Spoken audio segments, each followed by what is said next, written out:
नमस्कार, मैं विशाली और आप देख रहे हैं जनता अदालत न्यूज़।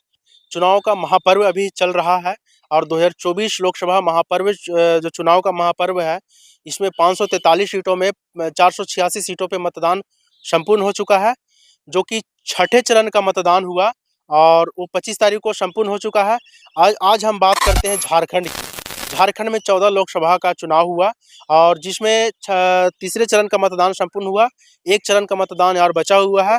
और इस तीसरे चरण का मतदान में जो सबसे ज़्यादा चर्चाओं में बना हुआ है, पूरे झारखंड में सबसे ज़्यादा जो चर्चा में बना हुआ है, जो हॉट सीट जिसको अभी लोग कह रहे हैं, जो कि गिरिडीह, रांची, धनबाद और जमशेदपुर का था। इसमें चारों में सबसे ज़्यादा जो हॉट सीट का अभी केंद्र बना हुआ है, जो गिरिडीह।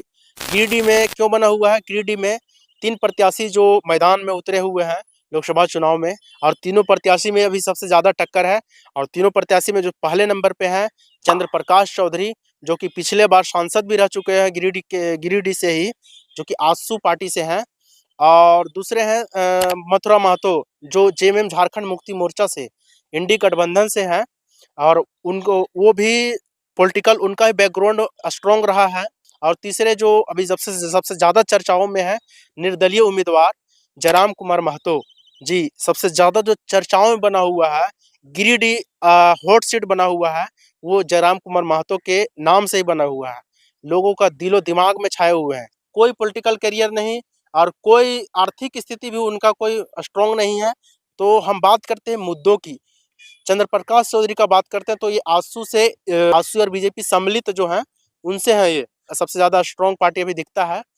तो ये लाज़िमी है कि ये बात करेंगे नरेंद्र मोदी, प्रधानमंत्री नरेंद्र मोदी का, तो मुद्दा इनका साफ दिखता है कि नरेंद्र मोदी ही मुद्दा एक तरह से बने हुए हैं। दूसरे हैं मथुरा महतो, जो जेएमएम से हैं। जेएमएम से उनका मुद्दा क्या है? वो जल, ज़मीन और जंगल, ये तीनों का बात किए हैं। ये तीनों के बात को लेकर ये मैदान में आए हुए हैं, चुनावी मैदान में। और तीसरे जो सबसे ज़्यादा चर्चाओं में जयराम कुमार महतो, वो सिर्फ़ स्थानीयता का बात किए हैं। ये इतना स्ट्रॉन्ग हुए क्यों? जो रोज़गार की अगर युवाओं की बात करें, अगर युवा अगर रोज़गार के प्रति अनशन किए हो या कोई किसी तरह का आंदोलन किए हो, उनके साथ ये सबसे आगे जाके खड़ा हुए हैं। और अगर सांसद का घेराव करना हो, उसमें सबसे आगे, और हमेशा रोज़गार की बात किए और हमेशा स्थानीयता की बात किए। तो इसीलिए सबसे ज़्यादा चर्चाओं में बने हुए हैं। अगर हम बात करें इनका जो कोयला, झारखंड से सबसे ज़्यादा कोयला जो अनेकों हर स्टेट में कोयला जाता है झारखंड से, लेकिन फिर भी हेडक्वार्टर कोलकाता में है, दूसरे स्टेट में है। अभी अगर बात करते हैं कोयला का, तो कोयला झारखंड से निकल रहा है। झारखंड में झारखंड के लोगों को हार्म पहुँचा रहा है। कोयला का धुआँ निकल रहा है, झारखंड के लोगों को लग रहा है। अनेकों बीमारी, कैंसर वगैरह कैंसर हो रहा है, झारखंड के लोगों को हो रहा है। झारखंड में कोयला का उद्योग होते हुए, कोयला माइंस होते हुए भी, और लोग जो बाहर में जाकर काम करना पड़ रहा है, यहाँ पे रोज़गार नहीं मिल रहा है। और विस्थापन का समस्या, जो कोलवरी क्षेत्र से लोगों को हटाया जा रहा है, वहाँ से मुआवज़ा के रूप में कुछ दिया जा रहा है और लोगों को हटाया जा रहा है। विस्थापन का समस्या जो सबसे ज़्यादा अभी झारखंड में है, उन पर बात किए कि उन समस्याओं का निजात हम उन समस्याओं का हल करने वाले हैं। इन सभी समस्याओं को लेकर लोग उनको लोकप्रिय सांसद प्रत्याशी के रूप में स्वीकारा है और लोग उन्हें एक बार मौका दे रहे हैं। अब देखना ये है कि इसी बीच में 1 तारीख को इनका नॉमिनेशन था। नॉमिनेशन के दिन इनको पुलिस अरेस्ट करने पहुंची। 2 साल पहले का जो केस था, लीडर के तौर पे वहाँ पे घेराव किए थे। इसी बीच में उन पे एक एफआईआर हो गया था। उसी एफआईआर के चलते इनको अरेस्ट करने नॉमिनेशन के दिन पहुंची पुलिस, जो एफआईआर को स्वीकृति नहीं दी। पुलिस जो अरेस्ट करने आई थी, वो अरेस्ट नहीं हुए और वहाँ से भाग गए। लोगों का यही कहना था कि वहाँ से भाग गए, भगोड़ा, विपक्षी का बोले या लोगों का बोले, जो भी उनका कहना था कि वो वहाँ से भाग गए। जिसमें उनका बयान, जो बाद में बयान उनका आया, उनको भागने का कारण पूछा गया कि क्यों आप उनका जब अरेस्ट लेने आप संविधान की बात करते हैं, संविधान को फॉलो करते हैं, तो फिर पुलिस आपको लेने आई थी, वो अरेस्ट फिर क्यों नहीं हुए? तो इसी बात पे उनका एक बयान आया, उसके बाद वीडियो जारी किए।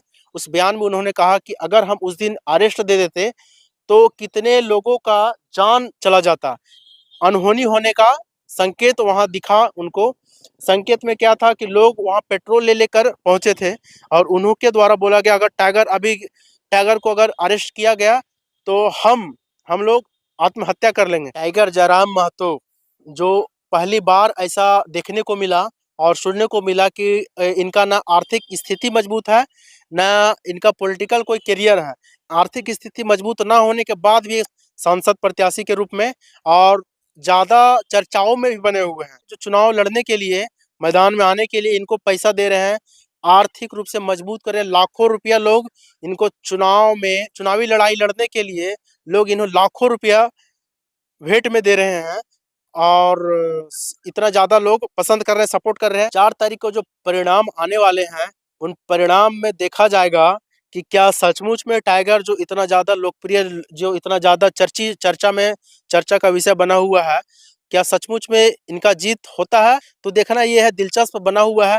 4 तारीख का अब इंतजार है सभी को, लोगों को। तो इस बार हॉट सीट जो गिरिडीह बना हुआ है, इसमें आप लोगों को क्या राय है? जो 3 प्रत्याशी चंद्र प्रकाश चौधरी, मथुरा महतो और टाइगर जयराम महतो, ये तीनों लोग खड़ा हुए हैं, मैदान में भी उतरे हैं। इन तीनों में से आप लोगों को क्या लगता है कि किनका जीत होने वाला है? कौन 4 तारीख को किनका परिणाम आएगा और कौन जश्न मनाएंगे? किनका बहुमत होगा और कौन विजय हासिल करेंगे? ये भी आप लोग कमेंट में ज़रूर लिखें और जो लोग जिनको सपोर्ट करते हैं वो लोग भी लिखें। कमेंट के माध्यम से भी हमें पता चले कि कितने लोग समर्थन में हैं, किनके समर्थन में हैं और कौन जीत हासिल कर सकते हैं। चलिए फिर मिलते हैं आप लोग को नेक्स्ट वीडियो में। धन्यवाद।